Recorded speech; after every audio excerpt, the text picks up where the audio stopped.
మధ్యప్రదేశ్ లో ఏదో ఒక ప్రాంతంలో బాంబు పేలితే వేల కిలోమీటర్ దూరంలో ఉన్న భారతదేశంలోని ఒక సాధారణ కుటుంబ వంటగదిలో మంట ఆగిపోతుందా? వినటానికి ఇది కల్పితంలా అనిపించవచ్చు, కానీ నేటి ప్రపంచం అంతా ఒకే చైన్ తో కట్టబడి ఉంది. ఈ రోజుల్లో ప్రపంచీకరణ అంటే ఒక దేశంలో జరిగే యుద్ధం ఇంకో దేశంలో వ్యాయాన్ని పెంచుతుంది.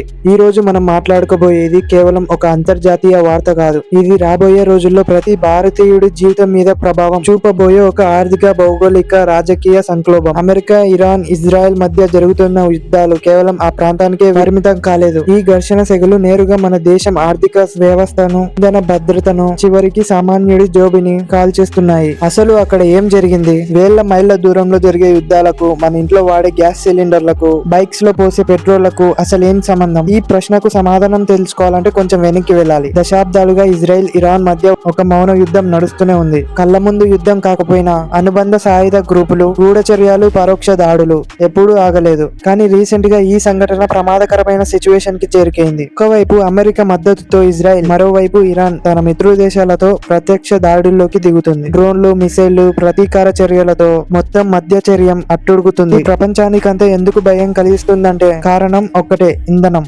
ప్రపంచ ఆర్థిక వ్యవస్థ నడవాలంటే చమురు కావాలి. ఆ ఇంధనం లార్జ్ క్వాంటిటీలో ప్రొడ్యూస్ అయ్యేది బయట దేశాల్లో మాత్రమే. కానీ ప్రొడ్యూషన్ మాత్రమే సరిపోదు. ఆ చమురు ప్రపంచ దేశాలకు చేరాలంటే అత్యంత కీలకమైన సముద్ర మార్గం గుండా మాత్రమే వెళ్ళాలి. అదే strait of Hormuz. Persian Gulf, Arabia సముద్రంతో కలిపే ఈ సన్నని సముద్ర మార్గం కొన్ని చోట్ల 30 కిలోమీటర్లు వెడల్పు మాత్రమే ఉంటుంది. కానీ దీని ప్రభావం ప్రపంచ ఆర్థిక పరిస్థితి మీద పడుతుంది. మనం ప్రపంచంలో వినియోగించే 20% చమురు ఈ మార్గం గుండానే రావాలి. అలాగే ప్రపంచ ఎల్పిజి సరఫరాల్లో సుమారు 3/4 ఇదే దారిలో ప్రయాణిస్తుంది.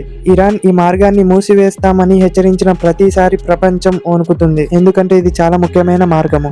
ఈ మార్గం మూసుకుపోతే ప్రభావం ప్రతి దేశం మీద పడుతుంది. కానీ అత్యంత ఎక్కువ నష్టపోయే దేశాల్లో మన భారతదేశం ముందు ఉంటుంది. ఎందుకంటే మన దేశంలో ఇంధనాన్ని చాలా ఉపయోగిస్తారు. దాదాపు 80% వరకు ఇంధనం విదేశాల నుంచి ఇంపోర్ట్ చేసుకుంటాము. మనం వాడే ఎల్పిజి గ్యాస్ కూడా మనం పక్క దేశాల్లో నుంచే ఇంపోర్ట్ చేసుకుంటున్నాము. మనకు ఎక్కువగా గ్యాస్ అండ్ పెట్రోల్ ఇంపోర్ట్ చేసే దేశాలు Iran, Saudi Arabia, UAE, Kuwait, Qatar. ఈ దేశాలన్నీ మిడిల్ ఈస్ట్ ప్రాంతంలోనే ఉంటాయి. అక్కడి నుంచి బయలుదేరే ప్రతి నౌక హార్ముజ్ ప్రాంతం గుండా రావాల్సిందే. యుద్ధం ప్రభావం పెరిగితే నౌకలపై దాడుల ప్రభావం పెరుగుతుంది. దీంతో షిప్పింగ్ కంపెనీలు భయపడుతున్నాయి. బీమా ఖర్చులు పెరుగుతున్నాయి. కొన్ని నౌకలు ఆ మార్గాన్ని వదిలేసి ఆఫ్రికా చుట్టూ వేల కిలోమీటర్లు అదనంగా ప్రయాణిస్తున్నాయి. దీంతో సమయం పెరుగుతుంది, ఖర్చు కూడా పెరుగుతుంది. ఈ మొత్తం భారం చివరికి ఎవరి మీద పడుతుంది? సామాన్యుడి మీద. పెట్రోల్, డీజిల్ ధరలు పెరుగుతున్నాయంటే కేవలం నడిపే వాళ్ళ సమస్య కాదు. మన దేశం రవాణా మొత్తం డీజిల్ మీదే ఆధారం. డీజిల్ ధర పెరిగితే ట్రాన్స్పోర్ట్ ఖర్చులు కూడా పెరుగుతాయి. రైతు పండించిన కూరగాయలు, పండ్లు, పాలు మార్కెట్ కి చేరేసరికి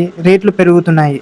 కిరాణా సరుకుల నుంచి నిత్యావసర సరుకుల వరకు అన్ని ఖరీదెక్కుతున్నాయి. ఇక వంట గ్యాస్ పరిస్థితి మరింత ప్రమాదకరము. ఎల్పిజి దిగుమతులు కష్టమైతే కొరత ఏర్పడుతుంది. గ్యాస్ సిలిండర్ సామాన్యునికి అందని వస్తువులా మారిపోతుంది. మధ్యతరగతి కుటుంబాలు ఇతర అవసరాలను తగ్గించుకొని గ్యాస్ సిలిండర్ కొనాల్సిన పరిస్థితి వస్తుంది. పేద కుటుంబాలు మళ్లీ కట్టెల పొయ్యి వైపు వెళ్లాల్సిన పరిస్థితి. ఇది ఆరోగ్యానికి హానికరం, పర్యావరణానికి ప్రమాదకరం. గ్యాస్ ప్రభావం ఇళ్లకే కాదు, హోటళ్లు, రెస్టారెంట్లు, బేకరీలు, చిన్న షాపులు అన్ని గ్యాస్ మీద ఆధారపడి ఉన్నాయి. గ్యాస్ ధర పెరిగితే ఆహారం ధర కూడా పెరుగుతుంది. ఇది ఒక చైన్ రియాక్షన్ లాంటిది. ఇదే సమయంలో ఎరువుల తయారీకి ఎల్ఏజీ కీలకం. గ్యాస్ రేట్లు పెరిగితే ఎరువుల ధరలు కూడా పెరుగుతాయి. వ్యవసాయ ఖర్చు కూడా పెరుగుతుంది. ప్రభుత్వం సబ్సిడీలు పెడితే ఖజానాకి భారం, ఆర్థిక లోటు పెరుగుతుంది. చమురు రేటు పెరిగితే ఎక్కువ డాలర్లు ఖర్చు కూడా పెరుగుతుంది. విదేశీ మాలక నిల్వలు తగ్గుతాయి. రూపాయి విలువ పడిపోతుంది. దీంతో ఇతర దిగుమతులన్నీ మరింత ఖరీదైతాయి. ఇవన్నీ కలిసి పెద్ద ఆర్థిక ఒత్తిడిని క్రియేట్ చేస్తాయి. మన దగ్గర వ్యూహాత్మక చమురు నిల్వలు ఉన్నాయి, కానీ అవి 10 నుండి 15 రోజులకి మాత్రమే సరిపోతాయి.